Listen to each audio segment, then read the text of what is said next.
그날 아파트 앞 계단에서 한 남자가 무릎을 꿇었습니다. 그리고 그의 아내는 편지 한 장을 그의 무릎 위에 조용히 올려놓았습니다. 아무 말도 하지 않은 채 75년을 살면서 박명호는 단 한 번도 이렇게 낮은 곳에 내려앉아 본 적이 없었습니다. 아스팔트가 차갑게 무릎뼈를 파고들었습니다. 지나가던 사람들이 하나둘 걸음을 멈췄습니다. 누군가 속삭였습니다. 저 할아버지 왜 저러시지?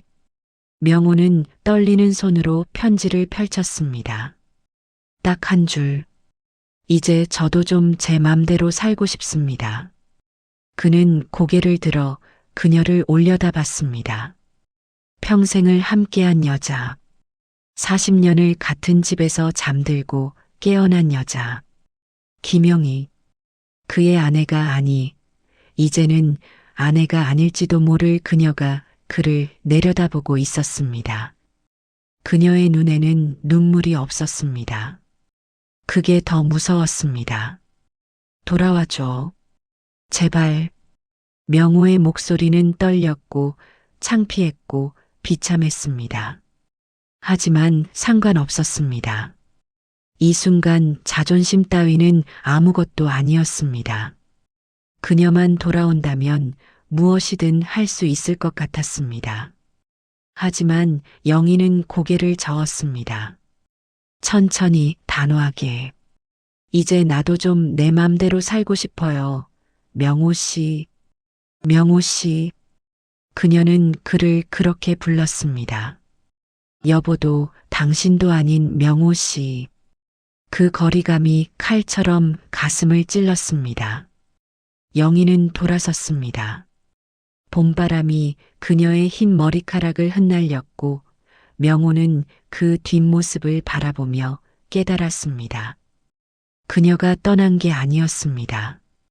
명호는 이미 오래전에 그녀를 떠나보내고 있었던 것입니다.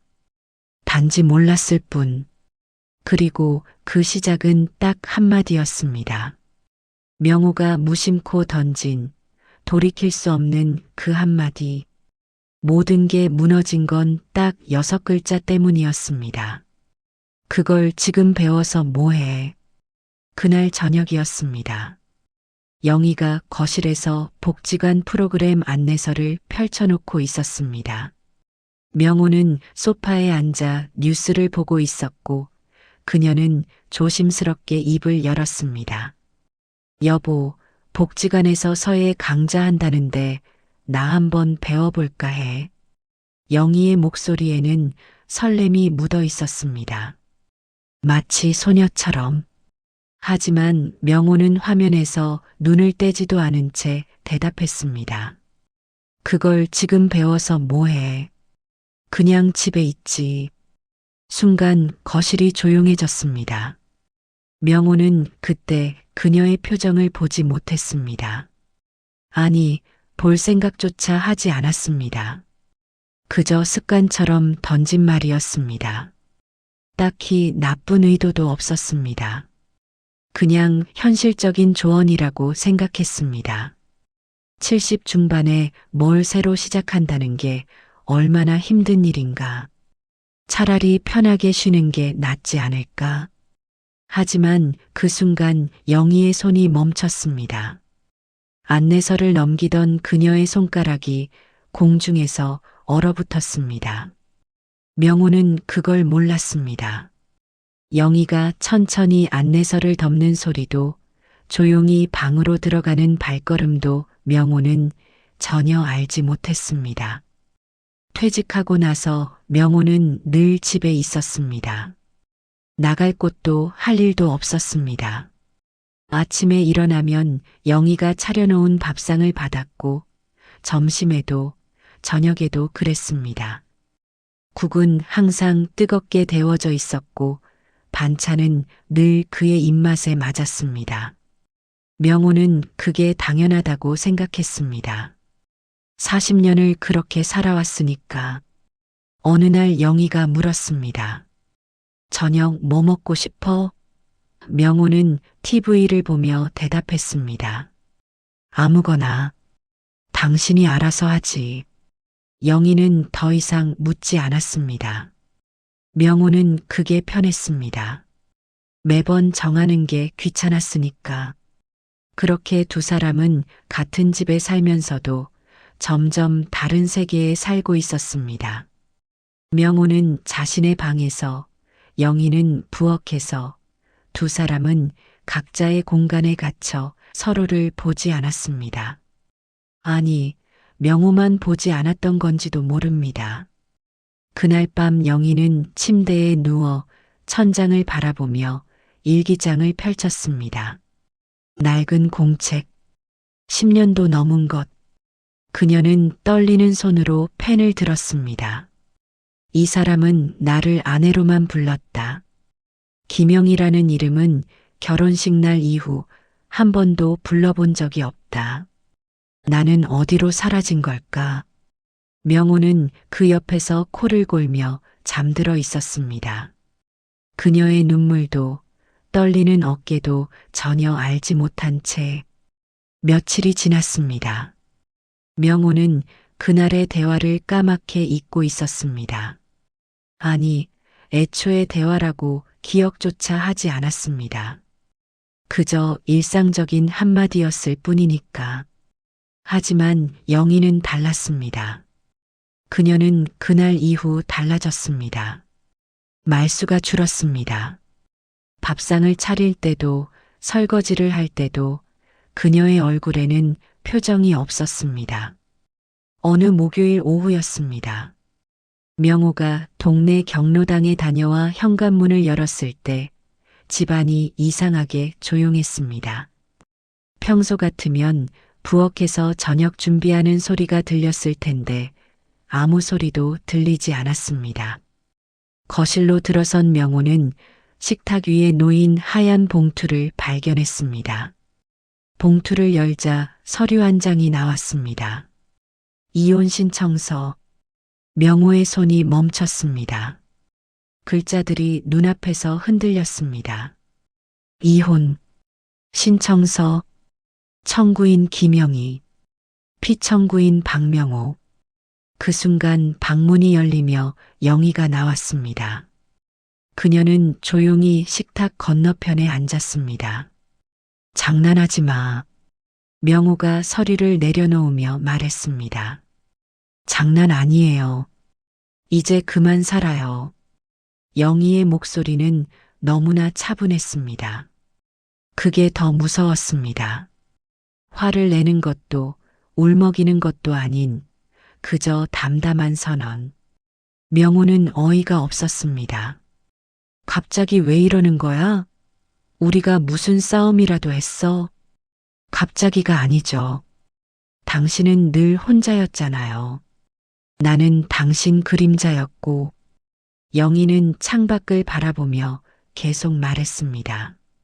40년을 살면서 당신은 단 한 번도 내게 물어본 적이 없어요. 내가 뭘 좋아하는지, 뭘 하고 싶은지. 명호는 말문이 막혔습니다. 뭐라 대답해야 할지 몰랐습니다. 그는 나쁜 남편이 아니었습니다.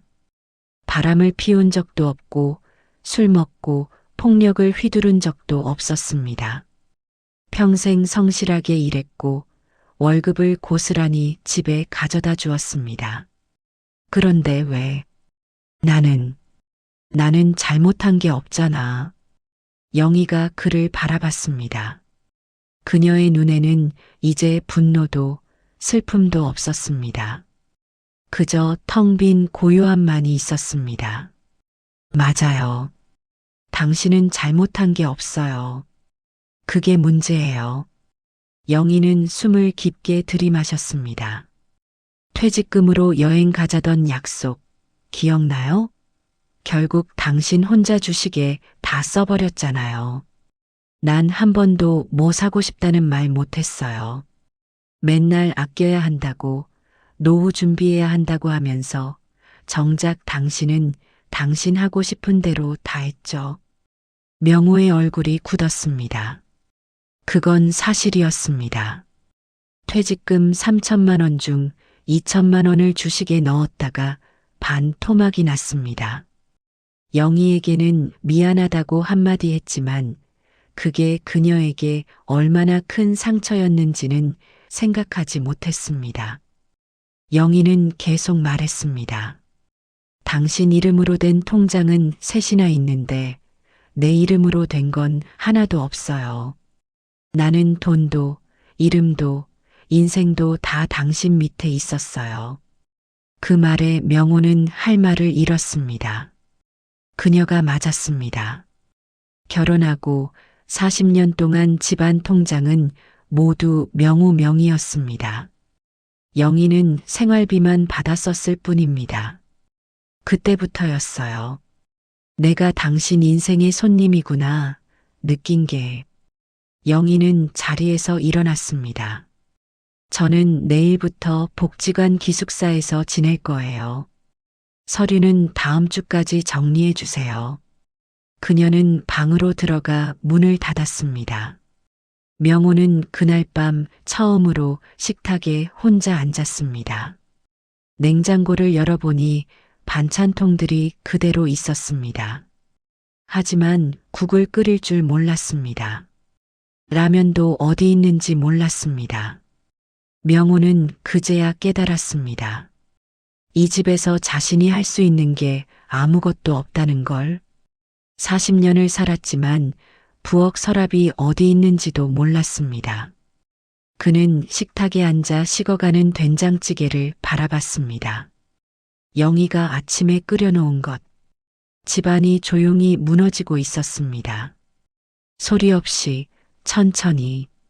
일주일 후 명호는 딸에게 전화를 걸었습니다. 미수가 엄마가 이혼하겠대. 전화기 너머로 한숨소리가 들렸습니다. 아빠, 요즘 누가 그 나이에 이혼해요. 그냥 참으세요. 참으라고? 네 엄마가 집을 나갔는데? 엄마도 갱년기 지나면 괜찮아질 거예요. 아빠가 좀 잘해드리세요. 저 지금 바빠요. 딸은 전화를 끊었습니다. 명호는 멍하니 핸드폰을 내려다봤습니다. 자식조차 이해하지 못했습니다. 아니, 이해하려 하지 않았습니다. 영희도 같은 날 아들에게 전화를 받았습니다. 엄마, 뭐 하는 거예요? 아빠 얼굴에 뭐 묻히게. 아들의 목소리는 차갑고 날카로웠습니다. 동네 사람들이 다 아는데 어떡하려고 그래요? 체면이 있지. 영희는 조용히 대답했습니다. 미안하다. 하지만 엄마도 이제 내 인생 좀 살고 싶어서. 인생은 무슨, 그 나이에 무슨 인생이에요. 그냥 편하게 사세요. 전화는 끊겼습니다. 영희는 창밖을 바라봤습니다. 자식들도 이해하지 못했습니다. 그저 체면과 노후가 걱정일 뿐이었습니다. 영희는 그날 밤 더 확신했습니다. 이 선택이 옳다고. 한 달이 흘렀습니다. 명호는 이제 작은 원룸에 살고 있었습니다. 영희가 집을 나간 뒤 그 큰 집에 혼자 남는 게 견딜 수 없었습니다. 매일 밤 텅 빈 식탁을 마주하는 것도, 아무도 없는 거실에서 혼자 TV를 보는 것도 지옥 같았습니다. 결국 집을 팔았고 보증금으로 받은 돈으로 역 근처 작은 방을 얻었습니다. 냉장고에는 물 한 병과 김치 한 통뿐이었습니다. 밥 대신 라면을 끓여 먹었습니다. 아니, 끓인다기보다는 뜨거운 물을 부어 먹었습니다. 제대로 끓이는 법도 몰랐습니다. 대화 대신 TV 소리가 방을 채웠습니다. 하루 종일 켜놓았습니다. 그래야 이 적막함을 견딜 수 있었습니다. 살이 빠졌습니다. 거울을 보니 낯선 노인이 서 있었습니다. 눈이 푹 꺼지고 뺨이 움푹 들어간 노인. 이게 나인가? 명호는 거울에서 눈을 돌렸습니다. 어느 화요일 오후 명호는 산책을 나갔습니다. 갈 곳은 없었지만 방에만 있으면 미칠 것 같았습니다. 걷다 보니 어느새 복지관 앞이었습니다. 그곳에서 명호의 발걸음이 멈췄습니다. 창문 너머로 웃음소리가 들렸습니다. 밝고 경쾌한 웃음. 명호는 창가로 다가갔습니다. 그리고 그녀를 봤습니다. 김영희. 그녀는 서예 강좌실에 앉아 붓을 들고 있었습니다. 옆에 앉은 다른 수강생이 뭐라고 하자 영희가 웃었습니다. 진심으로 편안하게. 명호는 그 자리에 얼어붙었습니다. 그녀가 저렇게 웃는 모습을 본 게 얼마만인가. 10년? 20년? 아니, 어쩌면 한 번도 본 적이 없었는지도 모릅니다. 영희는 붓으로 한 획 글씨를 쓰고 있었습니다. 그녀의 얼굴에는 집중과 평화가 있었습니다. 그녀는 빛나고 있었습니다. 명호는 뒤로 한 걸음 물러났습니다. 가슴이 무너졌습니다. 이게 나였구나. 내가 당신의 웃음을 지워버렸구나. 그는 비틀거리며 복지관을 떠났습니다. 그날 밤 명호는 편의점에서 산 소주를 혼자 마셨습니다. 플라스틱 컵에 따르는 술이 투명하게 빛났습니다. 첫 잔을 비우고 두 번째 잔을 따르는데 갑자기 그 말이 떠올랐습니다. 그걸 지금 배워서 뭐해? 그 말이었습니다. 그 한마디. 명호는 컵을 내려놓았습니다. 손이 떨렸습니다. 그녀가 서예를 배우고 싶다고 했을 때 그녀의 눈에 있던 설렘을 명호는 한마디로 짓밟았습니다. 그리고 지금 영희는 그곳에서 배우고 있었습니다. 웃으며 행복하게. 나 없이. 명호는 그제야 깨달았습니다. 그게 마지막이었다는 걸. 그 한마디가 쌓이고 쌓인 그녀의 마음을 완전히 부숴버렸다는 걸.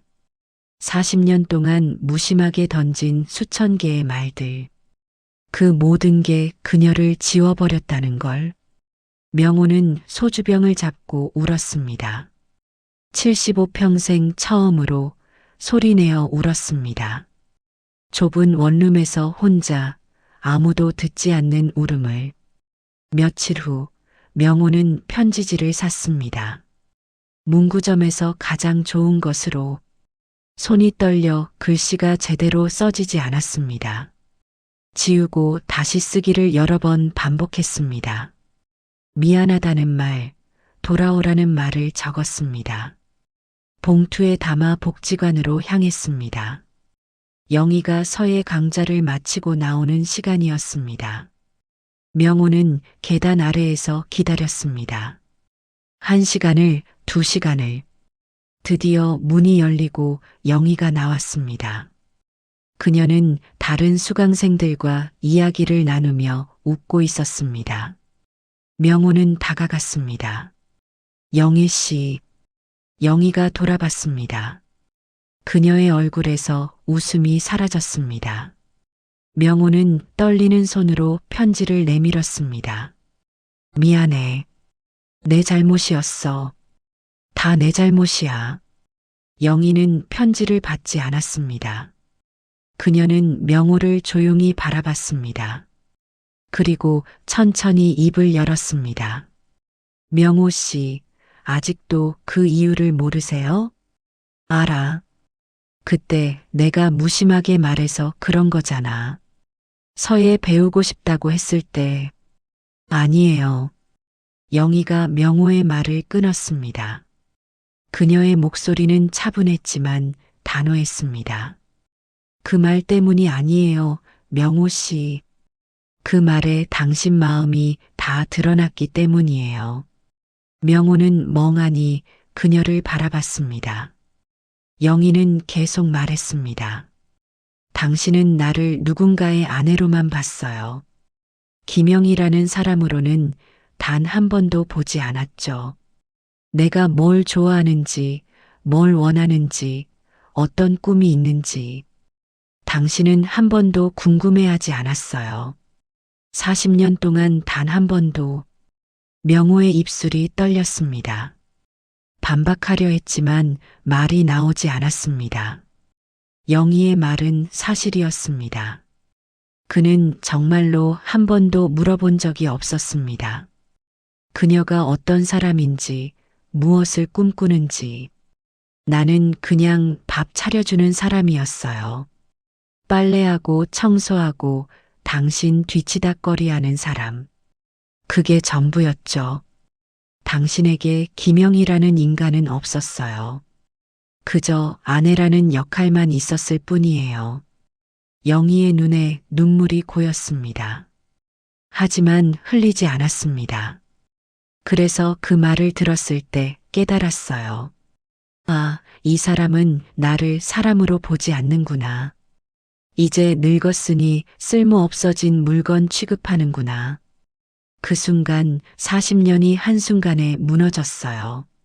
명호는 말을 잃었습니다. 변명도 사과도 할 수 없었습니다. 그는 그제야 이해했습니다. 이건 이혼이 아니었습니다.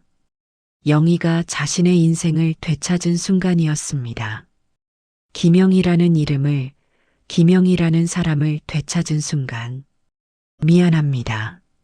명호의 목소리가 떨렸습니다. 정말 미안합니다. 영희는 고개를 끄덕였습니다. 저도 알아요. 당신이 나쁜 의도가 없었다는 거. 그냥 몰랐던 거죠. 하지만 명호 씨, 모르는 것도 죄예요. 40년 동안 옆에 있던 사람을 모른다는 건 그것도 큰 잘못이에요. 명호는 고개를 숙였습니다. 그녀의 말 한마디 한마디가 가슴에 박혔습니다. 그는 이제야 알았습니다. 자신이 얼마나 무심했는지, 얼마나 오만했는지. 저도 변하고 싶어요. 늦었지만 배우고 싶어요. 영희는 잠시 그를 바라보다가 조용히 말했습니다. 그럼 배우세요. 저처럼. 하지만 명호 씨, 그건 나를 위해서가 아니라 당신 자신을 위해서 하셔야 해요. 영희는 돌아섰습니다. 명호는 그 자리에 서서 그녀의 뒷모습을 바라봤습니다. 봄바람이 불었습니다. 그녀의 하얀 머리카락이 바람에 흩날렸습니다. 명호는 그녀가 멀어지는 모습을 보며 다짐했습니다. 이제는 정말 변하겠다고. 너무 늦었지만 그래도 시작하겠다고. 일주일이 지났습니다. 명호는 원룸 책상 앞에 앉았습니다. 낡은 편지지를 꺼냈습니다. 이번에는 사과도 부탁도 담지 않기로 했습니다. 그저 해야 할 말을 하기로 했습니다. 40년 동안 한 번도 하지 못했던 말. 펜을 들었습니다. 손이 떨렸습니다. 하지만 이번에는 멈추지 않았습니다. 한 글자 한 글자 정성스럽게 적어 내려갔습니다. 영희야. 처음으로 그녀의 이름을 불렀습니다. 종이 위에서지만 그래도 불렀습니다. 명호의 눈에서 눈물이 떨어졌습니다. 종이에 작은 얼룩이 졌습니다. 그는 계속 썼습니다. 이제야 너의 이름을 불러본다. 김영희. 내 인생에서 가장 따뜻했던 이름. 40년을 함께 살면서 단 한 번도 불러보지 못한 이름. 여보라고, 당신이라고, 애 엄마라고만 불렀던 내가 부끄럽다. 퇴직금으로 여행 가자던 약속도 지키지 못했다. 내 욕심의 주식에 넣었다가 다 날렸다. 너는 한 번도 원망하지 않았지만 나는 알아야 했다.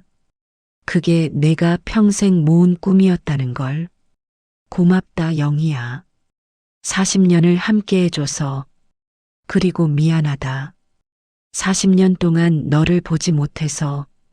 이제는 그 이름이 나 없이도 빛나길 바란다. 명호는 펜을 내려놓았습니다. 편지를 봉투에 넣었습니다. 하지만 이번에는 복지관으로 가지 않았습니다. 대신 다른 곳으로 향했습니다. 다음 날 아침 명호는 복지관 사무실 문을 열었습니다. 젊은 직원이 고개를 들었습니다. 어르신, 무슨 일로 오셨어요? 저 봉사 신청하러 왔습니다. 봉사요? 어떤 봉사 말씀이세요? 명호는 잠시 망설이다가 말했습니다. 서예 교실 보조 할 수 있을까요? 붓 정리하고 먹물 준비하고 그런 거요. 직원은 놀란 표정으로 명호를 바라봤습니다. 어르신 나이가 어떻게 되시는데요? 75요. 그 나이에 봉사를요? 명호는 쓴웃음을 지었습니다. 그 나이라는 게 별거 아니더라고요. 이제야 알았습니다. 직원은 잠시 생각하더니 고개를 끄덕였습니다. 알겠습니다. 다음 주 월요일부터 오시면 됩니다. 사흘 후 영희는 서예 강좌에 들어섰습니다. 평소처럼 자리에 앉으려던 그녀는 강의실 뒤편에서 낯익은 뒷모습을 발견했습니다. 명호였습니다. 그는 붓을 정리하고 먹물을 준비하고 있었습니다. 서툴지만 정성스럽게 영희는 그 자리에 멈춰 섰습니다. 강사가 다가와 말했습니다. 새로 오신 봉사자분이에요. 박명호 어르신이라고 하시던데 참 열심히 하세요. 수업이 끝나고 명호는 처음으로 붓을 잡았습니다. 강사가 남은 종이를 주며 말했습니다. 한번 써보세요. 명호는 떨리는 손으로 먹을 묻혔습니다. 종이 위에 천천히 두 글자를 썼습니다. 영희. 획이 삐뚤고 어설펐지만 진심이었습니다. 영희는 멀리서 그 모습을 보고 있었습니다. 가방에서 편지 한 통을 꺼냈습니다. 명호가 보낸 그 편지. 그녀는 며칠 전 우편함에서 그것을 발견했습니다. 읽고 또 읽었습니다. 그녀는 조용히 명호에게 다가갔습니다. 그리고 말했습니다. 편지 잘 받았어요. 명호의 손이 멈췄습니다. 그는 천천히 고개를 들어 영희를 바라봤습니다. 나도 이제 알아요. 당신이 얼마나 힘들었을지. 하지만 명호 씨, 외로움은 혼자 견디는 게 아니에요. 함께 나누는 거예요. 영희는 잠시 멈췄다가 계속 말했습니다. 당신이 여기 온 거 알아요. 왜 왔는지도 알고. 고마워요. 하지만 명호 씨, 우리는 이제 다른 길을 가야 해요. 각자의 이름으로. 명호는 고개를 끄덕였습니다. 알아요. 나도 이제 알아요, 영희 씨. 하지만요. 영희가 작은 미소를 지었습니다. 여기서 봉사 계속하세요. 당신도 이제 당신 인생 사세요. 박명호라는 이름으로. 석 달이 흘렀습니다. 복지관 게시판에 공지가 붙었습니다. 서예 작품 전시회. 영희의 이름이 참가자 명단에 있었습니다. 전시회 당일 명호는 일부러 늦게 갔습니다. 사람들이 빠져나간 저녁 무렵 전시실은 조용했습니다. 명호는 천천히 작품들을 둘러봤습니다. 그리고 한 작품 앞에서 멈췄습니다. 내 이름, 김영희. 세 글자가 힘차게, 당당하게 써져 있었습니다. 명호는 그 앞에 한참을 서 있었습니다. 눈물이 흘렀습니다. 그때였습니다. 뒤에서 누군가의 발소리가 들렸습니다. 명호가 돌아보니 젊은 여자가 서 있었습니다. 영희의 딸 미숙이었습니다. 그녀는 어머니의 작품을 보고 있었습니다. 눈가에 눈물이 맺혀 있었습니다. 아빠, 미숙이 작은 목소리로 말했습니다. 미안해요. 그때 엄마 말 제대로 안 들어줘서. 명호는 고개를 저었습니다. 아니다. 내 잘못이 아니야. 다 아빠 잘못이지. 미숙은 어머니의 작품을 한참 바라보다가 말했습니다. 엄마 이름이 이렇게 아름다운 줄 몰랐어요. 명호는 조용히 대답했습니다. 나도 이제야 알았다. 복지관 정원에 가을바람이 불었습니다. 영희는 벤치에 앉아 일기장을 펼쳤습니다. 오늘 전시회가 끝났다. 명호 씨가 왔었다고 한다. 미숙이도. 둘이 함께 내 작품 앞에 서 있었다고. 우리는 이제 각자의 길을 간다. 하지만 그것이 끝은 아니다. 새로운 시작이다. 박명호라는 사람과 김영희라는 사람, 각자의 이름으로 살아가는 것. 사랑은 함께 늙는 게 아니었다. 서로의 이름을 존중하는 거였다. 이제야 안다. 아주 늦게. 영희는 펜을 내려놓고 창밖을 바라봤습니다. 석양이 지고 있었습니다. 40년을 함께 산 부부가 있었습니다. 박명호와 김영희. 두 사람은 헤어졌지만 그것은 끝이 아니었습니다. 오히려 시작이었습니다. 명호는 이제 알았습니다. 사랑은 소유가 아니라 존중이라는 것을. 영희도 이제 알았습니다. 자신을 사랑하는 것이 이기심이 아니라는 것을.